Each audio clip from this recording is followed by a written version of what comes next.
part. We are treated as impostors and yet are true, as unknown and yet well known, as dying and behold we live, as punished and yet not killed, as sorrowful yet always rejoicing, as poor, I'll say it again, as poor yet making many rich, as having nothing yet possessing everything. Wow, I hope that's sinked in. I hope you understand it. If not, go back after this sermon and then go and read it again, slowly, while praying with God.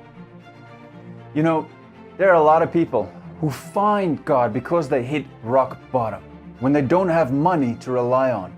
Even Christians sometimes, when God tests them and they hit rock bottom, they don't have anything to rely on except their faith. And when that happens, they understand who God truly is. They get to know Him deeper, in a deeper relationship. And they understand that they can trust God's promises, so their faith grows. There's a huge lesson all of us gotta learn, and that is to be content with whatever God gives us. What will happen when God tests your heart? Will you be happy with just food and clothing? 1 Timothy 6 verse 7 says, "For we brought nothing into the world, and we cannot take anything out of the world.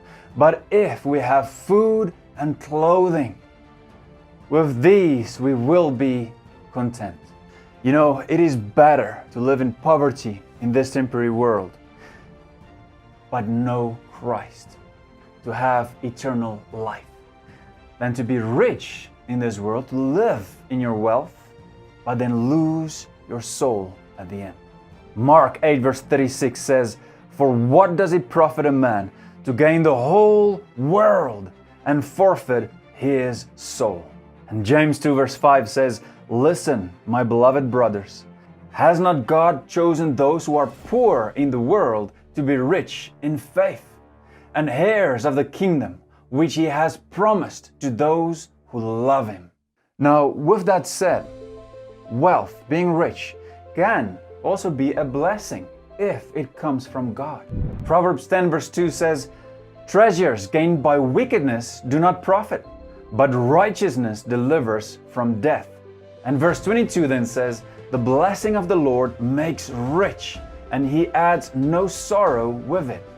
You know, God blessed certain people in the Bible a lot financially. I mean, just look at Solomon and Job. They were rich, very rich. But God has a different journey for each one of us. And you need to be content with whatever He decides He wants to give you. But you also need to remember that God will always keep His promises.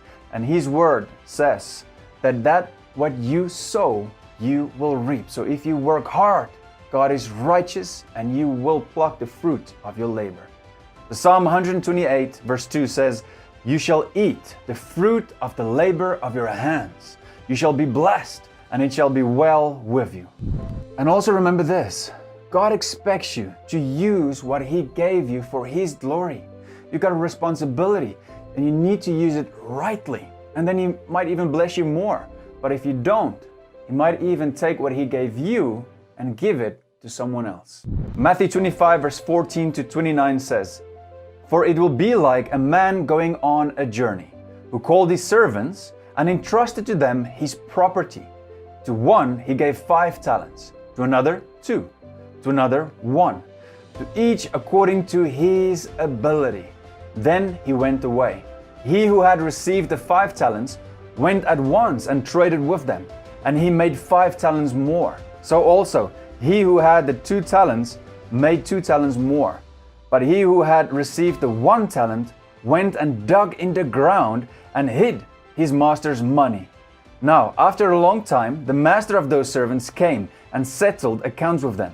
And he who had received the 5 talents came forward, bringing 5 talents more, saying, 'Master, you delivered to me 5 talents. Here, I have made 5 talents more.'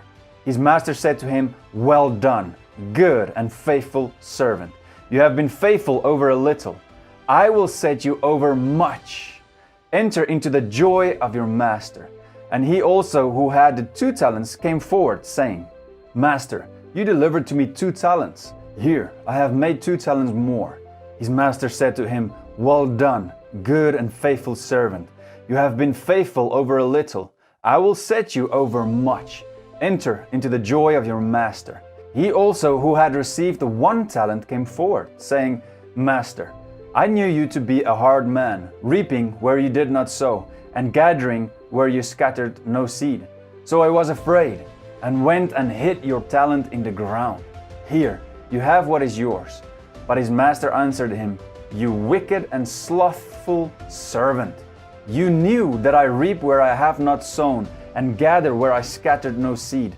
Then you ought to have invested my money with the bankers, and at my coming I should have received what was my own with interest.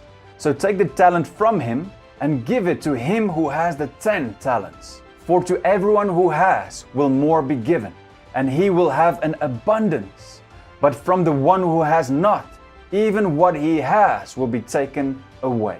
And cast the worthless servant into the outer darkness. In that place there will be weeping and gnashing of teeth. So ask yourself and be honest. What are you doing with what God has already given you? Do you use it responsibly, or do you just use your money impulsively, just buy things whenever you want to, even going into debt easily? Jesus says in Luke 14 verse 28, Suppose one of you wants to build a tower. Won't you first sit down and estimate the cost to see if you have enough money to complete it? You have to plan ahead and budget. Never, ever make debt easily just because you want to live in luxury.